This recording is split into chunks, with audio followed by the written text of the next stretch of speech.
Well, I think the topic of the day is the sort of new and growing awareness of the necessity of identity to bring all these things together, whether it's measurement or CTV or even DDL, data-driven linear. If you don't have a solid identity platform, you can't connect things.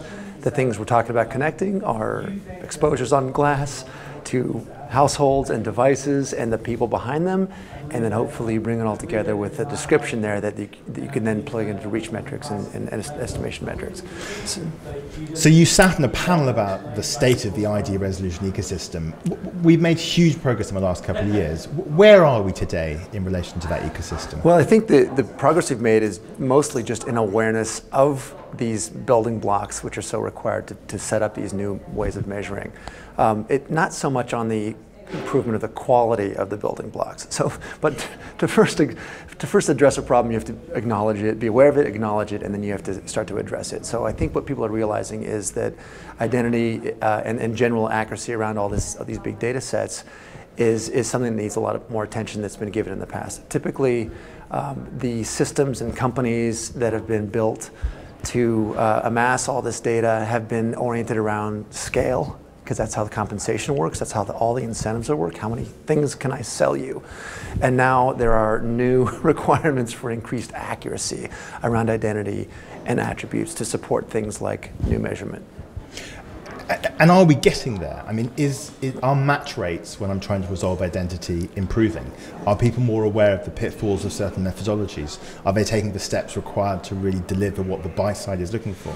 I think the answer is no. We're not making the improvements fast enough. I would go ahead and say the accuracy of just general identity in terms of, let's define that as understanding which people go into a household, which IPs are associated with that household, which devices are associated with those people.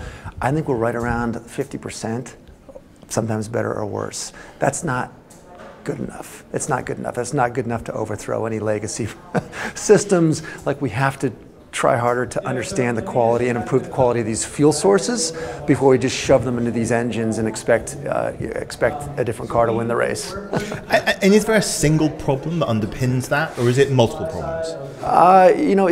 That's a really good question. I mean, I think it's always multiple problems. One of those problems would be no one has all the data. Someone will be really, really good here. You've got BlackGraph is doing it over here. You've got whatever LiveRamp has done. You've got everyone has sort of nailed down and improved portions of the whole ecosystem, but the marketer wants to understand the whole picture to manage frequency and delivery across audiences and fragmented devices. So, I think. Again, awareness plus collaboration to solve the problems is the way we're going to move forward faster. But at the end of the day, it's an objective measure of accuracy. How likely is it that I'm in that household and that I saw the ad or unit that was delivered to that household? Do you agree with Jason Manningham of BlockGraph that ultimately we're going to end up focusing on households as the most accurate deterministic identifier available to us? I think it's both is the answer. There's person level consumption, right? There's content I consume and things that I buy, and I couldn't care less what's happening in my household. And there are things that happen at the household level, partly because we get around the TV and watch Succession or whatever. That's HBO, so that's SVOD. But there's delivery into households where you need to understand the impact on the entire household and the buying behavior of the household. So I think it's both, and we have to think about them together. So tell us what's new with Truthset. You founded the business a while ago. You've been making huge strides, doing some amazing work. What can we expect to see from you for the rest of this year into 2023? Well, it is a mission. This is not a build it in 6 or 12 months and win the game. I mean, we're trying to make everyone aware of these issues around accuracy and support improvement across all of these initiatives, all these data-driven initiatives. For us, the next big exciting thing is actually to tackle the householding accuracy problem.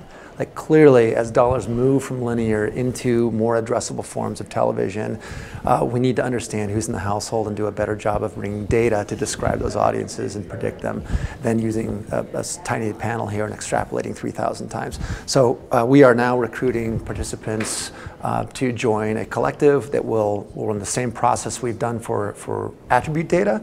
where we will actually build confidence scores for the entire census of households to understand which household are you really likely to be in and which household am I really likely to be in. And we hope that that will support everybody in the ecosystem, from the publisher side to the buy side and everybody in between.